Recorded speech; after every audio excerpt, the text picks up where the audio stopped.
Hey guys, Rewind Mike here, back with another Area 1 review. That's right, I'm bringing you another quality video, I guess? I don't know. You guys kind of enjoy my Area 1 review videos. You know, I get a lot of requests for them from, fans or whatever you guys want to call yourselves. People who watch my videos, I guess. But yeah, I figured I'd talk about, another NES game because that's what I'm really good for. Talking about NES games that a lot of people don't. Now, today I'm going to be talking about The Legend of Kage, which was one of my favorite games on the NES growing up as a kid. Now, when I started rebuilding my NES collection, this was one of the first games that I picked up again. Not only because I liked it so much, but also because it was kind of cheap and I was working on a budget. And I'm pretty sure I got the game for like $5 or something stupid like that, but just because it's cheap doesn't make it a bad game. And a lot of people, get confused with that. Everybody thinks that just because the game isn't worth, like $20 plus or it's not on common makes it a bad game. And that's a common misconception when people are talking about NES games. So that's why I talk about, games that I feel are good, not what, other people tell me is good, really. So, without further ado, I bring you another Area 1 review. And I hope you guys enjoy this. The Legend of Kage. This is a port of an arcade game of the same name. Released by Taito, a company that would go on to make some of the best games towards the end of the NES's life cycle, and some of the more rare ones as well. Now, thankfully they didn't try to make the story for this simple game over the top. It goes like this. Japan was attacked by a mystical group of ninjas, and they kidnapped the princess, Kiri. There are countless samurai warriors who attempted to rescue her from the mysterious force, but none ever returned and everything seemed hopeless. So you play as the last hope of Japan and Princess Kiri, Kage. A brave ninja with courage and the skill of a true warrior, you set out to rescue the princess from the evil powers at hand. Now, gameplay-wise, there really isn't too much going on. You only have 3 weapons throughout the whole game. Your sword, a set of infinite shurikens, and your ninja wits. Not included. To control Kage is easy. You navigate with the D-pad and up is jump, but it's all very fluent, so it doesn't break that gameplay. Whilst the A button and B button will allow you to swing your sword and throw projectiles. You'll find yourself slashing, running, and jumping through the trees in no time in a real ninja fashion. As a matter of fact, I love the way this game feels while you're playing it. The gameplay is high stakes and very risky, and it makes it that much harder to put down and walk away, always making you want to get further and further.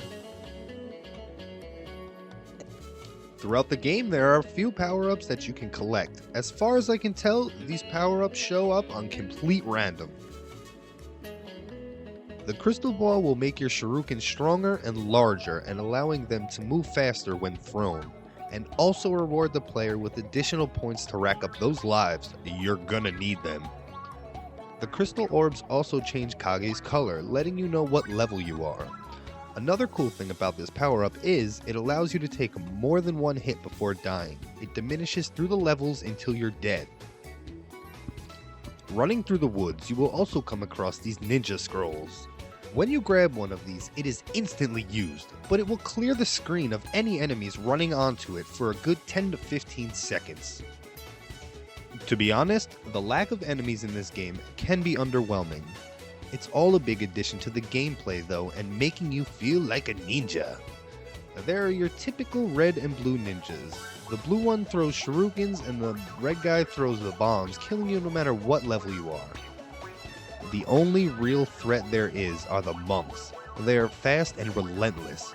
Once they have you targeted, they won't leave you alone until you kill them, or they kill you. The Legend of Kage only has 4 stages that loop over and over and get progressively tougher as you go through them.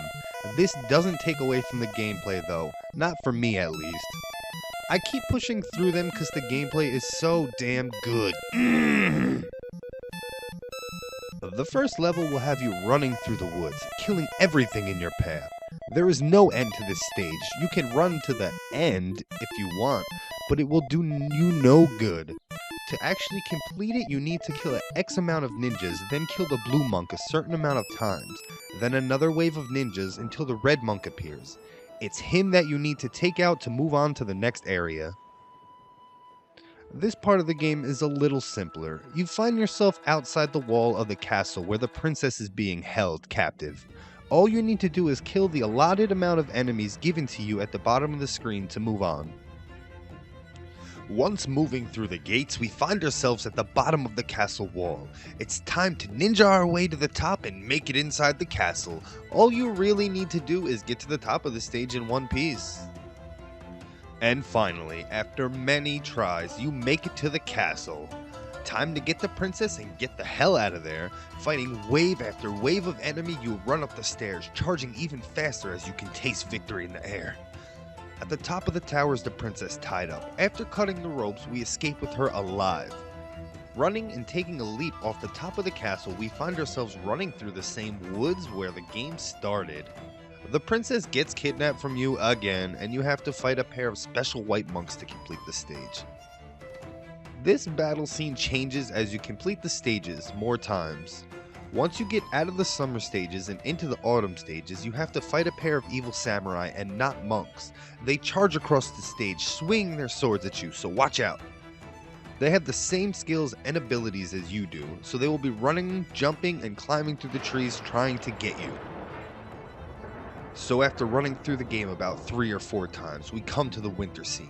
This is the final part of the game. We run back through all the areas again for the final time, a little colder than it was last time.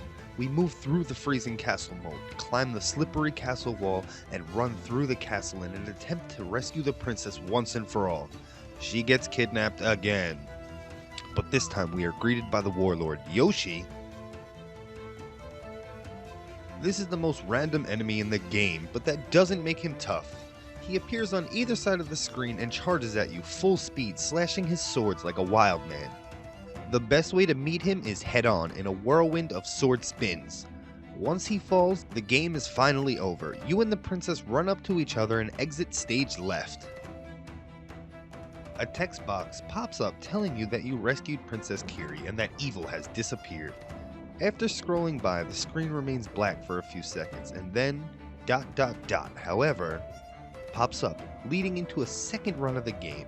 Now, I've never been able to beat the game a second time, so I couldn't tell you if the ending changes as I refuse to look it up. I will get there one day, there is no rush though, as this game isn't going anywhere, and neither is the price. Hey guys, Rewind Mike here. So, what'd you think of my review for the Legend of Kage? Have you played the game before? And if so, what did you think of it? Or what were some of your opinions on it? And if not, did I entice you to actually go pick up the game? Because it is a lot of fun. Anyway, here I put up a couple of my videos. This is one for Shadow of the Ninja for the NES, which is a really good game. It's kind of related to this and the whole ninja theme thing. And here's another one of my pickup videos where I actually got 2 systems complete in box along with a bunch of games as well, which are really good. So I don't know, you guys can check that out. You guys can follow me on social media, on Facebook, on Twitter. You guys can watch me play some random games on Twitch whenever I get bored. And thanks a lot for watching. As always, I'm Rewind Mike.